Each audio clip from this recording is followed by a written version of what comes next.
Hello student, myself Siddharth J Pandey and मैं आपका science teacher. बच्चों, आज का मेरा टॉपिक है NCERT class 10 chapter number 10 light, reflection and refraction. So basically हम स्टार्ट करते हैं बच्चों इस वर्ड से, लाइट से।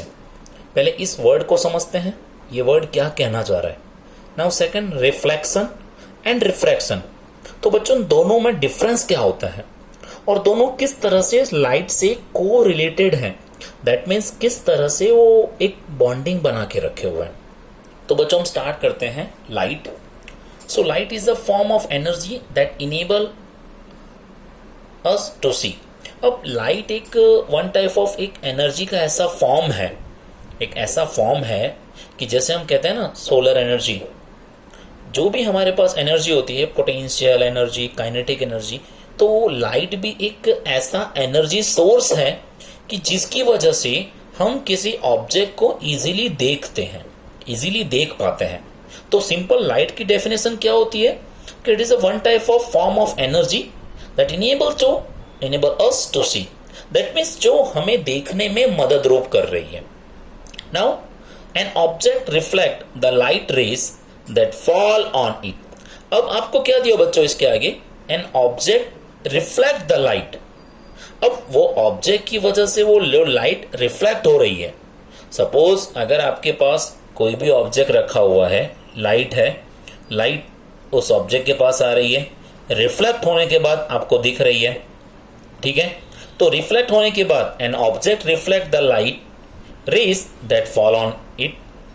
This reflected light rays when receive by our eyes, जब वो रेस हमारी आंख एब्जॉर्व करती है, रिसीव करती है, make the object visible to us, तब जाके हमें वो ऑब्जेक्ट क्लियरली दिख पाता है। सपोज कि अगर मैं आपको एक एग्जांपल के तौर पे, एक एग्जांपल के लिए समझाऊं कि सपोज आपके पास यहाँ कोई एक ऑब्जेक्ट है, सपोज हम इसी में एज्यूम करते हैं कि सपोज ये आपका ऑब्जेक्ट है, ठीक है। अब लाइट की रेस सबसे पहले कहाँ आएगी, इसके ऊपर, फिर वो रिफ्लेक्शन होने के बाद आपके पास आ रही है, तब जाके आप उस ऑब्जेक्ट को क्लियरली देख पाते हो। क्लियर? नाउ आगे, we are able to see through a transparent medium as light is transmitted through it. अब हमें पता है कि ट्रांसपेरेंट मीडियम का बच्चों मीनिंग क्या होता है कि जैसे कि हम इजीली किसी ऑब्जेक्ट को देख पाते हैं, कि जैसे मेरे घर पे अगर कोई टेबल या चेयर रखी है तो मैं उसको देख पा रहा हूं, दैट मीन्स रिफ्लेक्शन हो रहा है। और सेकंड, एक ट्रांसपेरेंट मीडियम है, दैट मीन्स वो मीडियम कैसा है कि मैं उसको इजीली देख पाता हूं, उसे हम कहते हैं ट्रांसपेरेंट मीडियम, ठीक है। अब लाइट की जो स्पीड होती है बच्चों, ये याद रखना, 1 मार्क्स के क्वेश्चन में आ सकता है सीबीएसई बोर्ड में, 3 × 10⁸ मीटर पर सेकेंड। तो लाइट की जो स्पीड है वो स्पीड आपको दी हुई है। Light travel in a straight line. कभी भी आप देखना, लाइट होगी जो स्ट्रेट लाइन में ही पास करेगी। कभी भी लाइट के अंदर आपने कुछ ऐसा कंसेप्ट नहीं देखा होगा कि आप जब लाइट के टॉपिक को समझते हो तो कभी आपने ये नहीं सुना होगा कि लाइट बहुत ही टेढ़ी मेढ़ी ट्रैवल कर रही है, that means up and down, up and down. कभी भी आप ऐसा नहीं देखोगे, वो ऐसे ट्रैवल नहीं कर रही है, वो एकदम स्ट्रेट लाइन में ट्रैवल कर रही है। क्लियर? तो यहां तक हमारा कंसेप्ट क्लियर हो गया इतना। उसके बाद बच्चों एक एक टॉपिक समझते हैं। देखो ये वर्ड क्या है, रिफ्लेक्शन। तो अगर मैं आपको सिंपल एक एग्जांपल समझाऊं, सिंपल एक एग्जांपल कि यहां पे कोई लाइट है, वो लाइट यहां पर आ रही है, यहां पर टच करके बच्चों देखो एक आगे की डायरेक्शन में आगे जा रही है एक ही मीडियम में। ये लाइट है आपका एक ही मीडियम में है।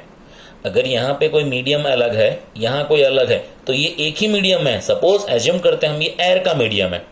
तो देखो जब आपको रिफ्लेक्शन ऑफ लाइट पढ़ना हो तो याद रखने का, the phenomena of bouncing back of light.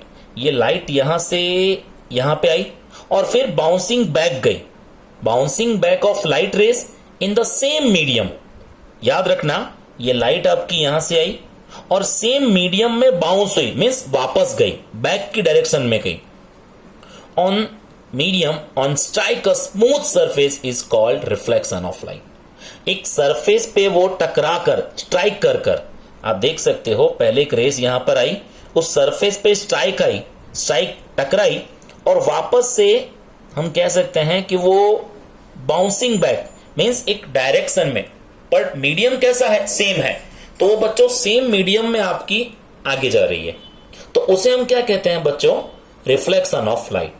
सिर्फ बेसिक कंसेप्ट इतना है रिफ्लेक्शन ऑफ लाइट का कि रेस है, ये रे जब यहां पे आती है तो एक स्मूथ सरफेस में, ये स्मूथ एक सरफेस है, उस सरफेस पे स्ट्राइक करती है बच्चों, यहां पे स्ट्राइक मीन्स अथड़ा रही है, और जब बाउंस बैक मीन्स ये वापस जा रही है, मीडियम कैसा है, सेम मीडियम है, एक ही मीडियम में है ना, ये भी एक ही मीडियम में, ये भी एक ही मीडियम में, तो वापस जा रही है, तो उसे हम क्या कहते हैं बच्चों, रिफ्लेक्शन ऑफ लाइट। उम्मीद करता हूं यहां तक कंसेप्ट क्लियर होगा। और बच्चों थोड़ा सा और आगे चलते हैं इस टॉपिक में, थोड़ा सा डीप में जाने के लिए। अब क्या होता है बच्चों यहां पे, अब इस पे हम फोकस करते हैं। सबसे पहले लॉ ऑफ रिफ्लेक्शन, रिफ्लेक्शन का लॉ क्या कहता है, क्या रूल्स हैं, उसको पढ़ लेते हैं। तो बच्चों ये जो रेस सरफेस पर एंटर होती है मीन्स जो आती है, तो इसको हम कहते हैं इंसिडेंट रे, इसको हम क्या कहते हैं बच्चों, इंसिडेंट रे। अब स्ट्राइक होने के बाद जो रेस सेम मीडियम में आगे जाती है उसको हम कहते हैं रिफ्लेक्टेड रे, मीन्स वो रिफ्लेक्ट हो गई है, वो यहां पे टच कर उस डायरेक्शन में आगे जा रही है, तो उसे हम क्या कहते हैं बच्चों, रिफ्लेक्टेड रे। तो जो रे आपकी, इंसिडेंट रे का मीनिंग क्या होता है कि जो रे स्मूथ सरफेस पर स्ट्राइक करती है, आप ये भी लिख सकते हो कि जो रेस स्मूथ सरफेस पर स्ट्राइक करती है उसे हम कहते हैं इंसिडेंट रे, और स्ट्राइक होने के बाद जो रेस सेम मीडियम में आगे जाती है उसे हम कहते हैं बच्चों रिफ्लेक्टेड रे। ठीक है, नाउ नेक्स्ट।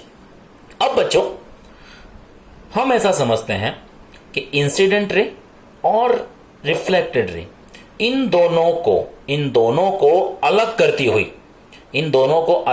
हुई वो दोनों जिस पॉइंट पे टच करते हैं, इंसिडेंट रे ये रहा पॉइंट, रिफ्लेक्टेड रे ये रहा पॉइंट, उस पॉइंट से अगर हम एक वर्चुअल लाइन ड्रॉ करते हैं तो उसको हम बच्चों कहते हैं नॉर्मल रे। याद रखना, जहां पे incident ray and reflected ray दोनों एक पॉइंट पे टच कर रहे हैं, उस पॉइंट से जो रे निकल रही है, ठीक है, इसको हम क्या कहते हैं, याद रखना, इंसिडेंस पॉइंट।